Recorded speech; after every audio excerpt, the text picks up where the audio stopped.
সেই এক্সিডেণ্টত তেখেতে 21 দিন আইচিউত আছিল। তাৰপিছত বিভিন্ন জেগাত তেওঁ চিকিৎসা কৰিবলৈ যাওঁতে তেওঁৰ কিডনি ফেইলৰ হৈছিল। কিডনি ট্ৰিটমেণ্ট কৰিবলৈ যাওঁতে তেওঁ কৰোণাই পাইছিল। সেই সময়ত কৰোণা সম্পূৰ্ণ হেৰি হৈ আছিল। 10 দিন তেওঁ কৰোণাত আক্ৰান্ত হৈ আইচিউত পৰি আছিল। তাৰপৰা যেতিয়া তেওঁ নিগেটিভ ৰিজাল্ট পাইছিলোঁ, ঘৰলৈ লৈ আহিছিলোঁ, মাত্ৰ তেওঁ সাৰ আৰু ছাল দুখৰহে আমি ঘৰলৈ লৈ আহিছোঁ। মাত্ৰ তেখেতৰ জীৱটোহে সোমাই আছিল শৰীৰত। বহুত ট্ৰিটমেণ্ট সেৱা শুশ্ৰূষা কৰাৰ ফলত লাহে লাহে তেখেত ভাল হৈ আহিছিল। 2022 চনত অক্টোবৰ মাহত মই এই কনচেপ্টটো পাইছিলোঁ। মোৰ নবৌ সুনিতা মেম, মোৰ বাল্যকালৰ বান্ধৱী অন্যহা মেম আৰু সুৰজিৎ ছাৰে এই কনচেপ্টটো আনিছিল। তেখেতে তেতিয়া অলপ ভাললৈ আহিছিল।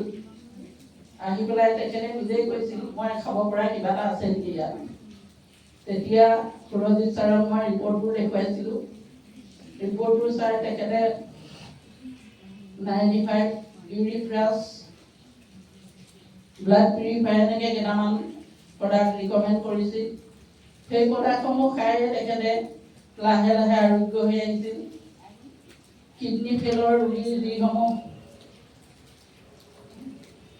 চিমটম, সেইসমূহ লাহে লাহে ভাললৈ আহিছিল। মই 2021 চনত তেখেতক 7 বাৰ মেডিকেলত ভৰ্তি কৰোৱাবলগীয়া হৈছিল। এতিয়া এই প্ৰডাক্টসমূহ পোৱাৰ পাছৰ পৰা তেখেতক মই মেডিকেললৈ নিবলগীয়া অৱস্থাটো নাইকিয়া হ'ল। তেখেত এতিয়া যথেষ্ট সুস্থ হ'ল। ইতিমধ্যে আমাৰ যদু ছাৰে তেখেতক লগ পাইছে। তেখেতে কেইবাদিনো আমাৰ ঘৰলৈ গৈছে। তেখেতৰ লগত সিদিনা ভালকৈ প্ৰতি কথা বতৰা পাতিছে। তেখেতে যিজন মানুহে বিচনাৰ পৰাই উঠিব পৰা নাছিল, সেই ব্যক্তিজনে এতিয়া ৰাস্তাত ঘূৰি ফুৰিব পৰা হ'ল, বিভিন্ন ওচৰ পাজৰৰ মানুহৰ ঘৰলৈ যাব পৰা হ'ল। তেওঁ মানসিকভাৱেও যথেষ্ট ভাগি পৰিছিল। অসুখটো সোমাই পৰাৰ লগে লগে তেখেতে সদায় মৰাৰ কথাই কয় যে মই মৰি নাথাকোঁ কিয়। কিন্তু এতিয়া তেওঁ যথেষ্ট ভাললৈ আহিলে। আহি এতিয়া তেওঁ মৰাৰ কথা কিন্তু কোনোদিন নকয়। তেওঁ কেনেকৈ ভাল পাওঁ সেই কথা। আৰু এই কনচেপ্টটোৰ জৰিয়তে মই তেখেতক সদায় খুৱাই খুৱাই আজি এটা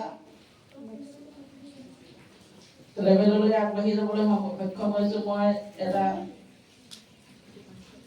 ৰেংক এচিভাৰ কৰিছোঁ। সেইটো হ'ল ছুপাৰষ্টাৰ। তেখেতৰ অৱস্থাটো দেখি, কিন্তু তেখেতৰ অৱস্থাটো এতিয়া ভাললৈ অহাৰ কাৰণে মই এই কনচেপ্টৰ যোগেদি মই কাম কৰিম বুলি আগবাঢ়ি আহিয়ে এইখিনি কৰিব পাৰিছোঁ।